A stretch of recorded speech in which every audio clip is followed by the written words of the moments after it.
जय सीताराम, जय माते मतेश्वरी। सर्व मंगल में एक बार फिर आपका स्वागत है। दोस्तों, इस एपिसोड में मैं आपको कोई भी रोग हो जिसमें आपको डॉक्टरी चिकित्सा नहीं लग रही, दवाइयाँ नहीं लग रही, डॉक्टर बार बार बदल रहे हैं, लेकिन रोग है कि हटने का नाम ही नहीं ले रहा, जिससे आपकी मानसिकता और आर्थिक और पारिवारिक तनाव जुड़ा रहता है, होता है।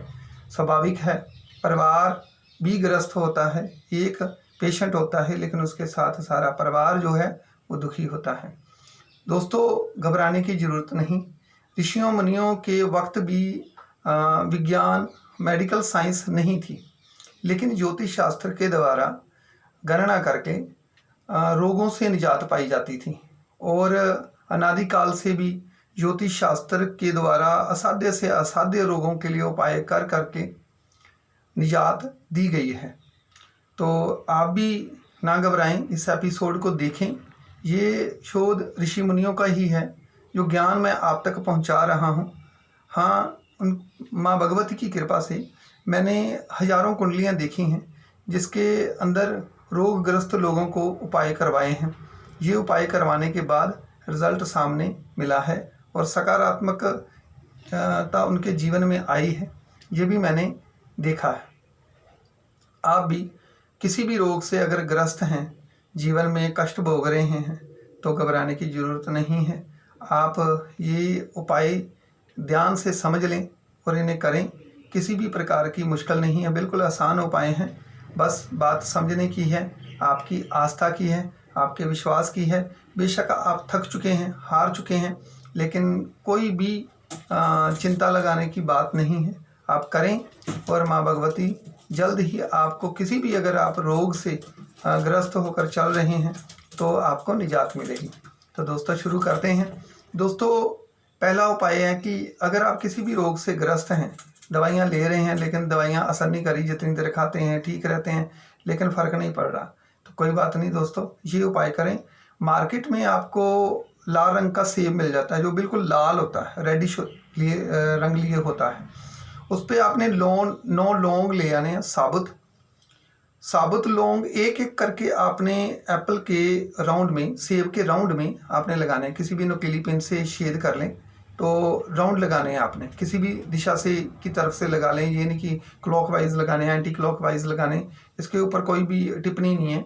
आप कहीं से भी जैसे भी लगा सकते हैं। 9 लौंग लगाएं, लेकिन हर एक लौंग को लगाते वक्त अगर पेशेंट जो बीमारी से ग्रस्त है वो महामृत्युम का जप करता है तो बहुत ही अति उत्तम लाभ जुड़ेगा। आप उसको करें, 9 लौंग को जोड़ते जाएं, हर एक लौंग को पकड़ें, मंत्रोच्चारण करें और उसके अंदर गाड़ दें। उसके बाद दूसरा जो छेद निकाला होगा, इस प्रकार से आपने 9 लौंग राउंड लगा देने हैं एप्पल का जो ऊपरी भाग होता है। उसके बाद आपने किसी की मदद ले लेनी है, पारिवारिक मेंबर से। वो सेब आपके सर से 9 बार, पेशेंट जो है, जो मरीज है, उसके सर से 9 बार उल्टा वारा जाए। उसके बाद उसको बहते हुए जल में प्रवाहित कर दिया जाए, सूर्य अस्त होने से पहले पहले। ये उपाय आपको करना है। पेशेंट ने खाना खाया है, नहीं खाया है, निहार मुँह है, इस पर कोई टिप्पणी नहीं है। बस आपने ये उपाय करना है और 9 लौंग को गाड़ना है, 9 बार सर से वारना है। अगर आप मंत्र उच्चारण नहीं कर सकते तो कोई भी आपके लिए मंत्र उच्चारण कर सकता है, जहां आप मंत्र सुन सकते हैं। तो ये उपाय करें। ये उपाय आपको मंगलवार के दिन करना है और एक ही मंगलवार आप करें। अगर आप ज़्यादा कर सकते हैं तो 9 मंगलवार कर लें, नहीं तो आप एक ही मंगलवार कर दें।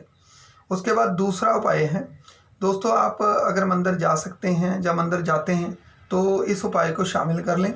आपने इतवार को छोड़ के शनिवार तक रोज़ अपने घर से जल लेना है, अपने घर से जल लेना है, मंदिर जाके जल नहीं लेना।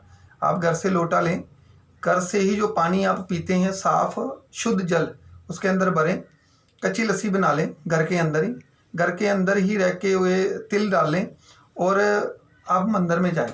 अगर तो आप नंगे पाँव जा सकते हैं तो बहुत ही अच्छी बात है, नहीं जा सकते तो मंदिर का कुछ दायरे से चप्पलें उतरती हैं, वहाँ चप्पल उतार के थोड़े 10, 15, 20 कदम नंगे पाँव चलें और नंगे पाँव चल के आप जब शिवलिंग के पास पहुंच जाते हैं तो उसके बाद आपने शिवलिंग के ऊपर वो कच्ची लस्सी, काले तिल मिले हुए जल जो घर से आप बना के लेके आए हैं, मंदिर से आपने जल नहीं लेना, आप वहाँ फिर शिवलिंग के ऊपर अर्पित करेंगे। अर्पित करते वक्त आपने ओम रुद्राय नमः इस मंत्र का उच्चारण करना है। चाहे पहले आप कुछ भी करते रहे हैं वो बाद में कर लीजिएगा, जब पहले कर लीजिए, लेकिन जल अभिषेक के वक्त आपने ओम रुद्राय नमः इस मंत्र का उच्चारण करना है। उसके बाद आप प्रार्थना करें भोलेनाथ के चरणों में कि मेरे रोग को दूर करें, मुझे किसी भी प्रकार से इस रोग कष्ट से मुक्त करें, मुझे जीवन बख्शें, कृपा करें, दया मांगें ईश्वर की, अपने गुनाहों की क्षमा मांगें, जो भी आपसे पिछले कर्म की सज़ा है जो इस जन्म में जाने में हुई है उसकी क्षमा मांगे। तो आपका ये उपाय आपको जल्दी इस रोग से, किसी भी रोग से आप ग्रस्त हैं, निजात देगा।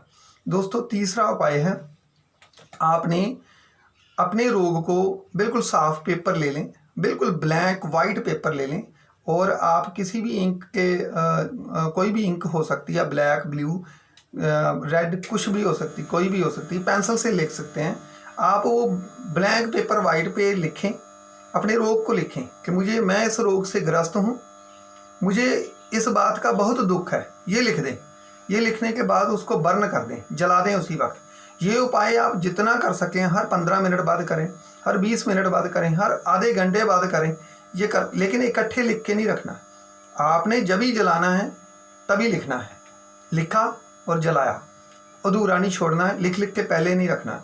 आपने फ्रेशली लिखना है और जला देना है कि मैं इस रोग से ग्रस्त हूँ, मुझे इस बात के लिए बहुत दुख है, ये लिखना है आपको, और उसके बाद उसको जला देना है। इसमें आपने क्या किया, आपने जो अपनी सोच है, नेगेटिव सोच है, नकारात्मक सोच बन चुकी है उस रोग के कारण, उसको आपने बर्न कर दिया है, जला दिया है और बार बार जला रहे हैं आप।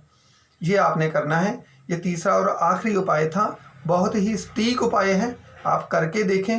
ईश्वर, माँ भगवती, भोलेनाथ जल्दी आप जिस भी रोग से ग्रस्त हैं, चाहे कोई भी वो रोग है, प्रभु कृपा करें, क्योंकि ईश्वर ही चमत्कार कर सकता है। आपकी आस्था उस चमत्कार को बिल्कुल फलस्वरूप आपको देती है। जब आपकी आस्था जुड़ जाती है, आपका विश्वास जुड़ जाता है, जब आप अपना विश्वास रोग के ऊपर नियुक्त कर लेते हैं, एकदम स्टिल कर देते हैं कि मेरा रोग नहीं जा सकता, मैं ठीक नहीं हो सकता, तो तब आप ठीक भी नहीं होते। जब आप ये प्रण कर लेते हैं कि मेरा रोग ठीक हो सकता है, ठीक हो रहा है, होगा, तो विश्वास और आस्था जोड़ते हैं तो ये बहुत बड़े चमत्कार कर देता है, क्योंकि चमत्कार केवल भगवान ही करता है, ईश्वर ही करता है। आपकी आस्था विश्वास से ये चमत्कार अपना फल पूर्ण देता है आपको। तो दोस्तों आज के लिए इतना ही। नेक्स्ट एपिसोड में मैं आपके लिए और सटीक जानकारियाँ लेके आऊँगा। ईश्वर आपको सुखी रखे परिवार सहित, और किसी भी रोग से आप ग्रस्त हैं, किसी भी मुश्किल रुकावट से आप गुजर रहे हैं, तो ईश्वर उसको दूर करें, परिवार सहित आपको हर प्रकार का सुख प्रदान करें। जय माता मतेश्वरी, जय सीताराम।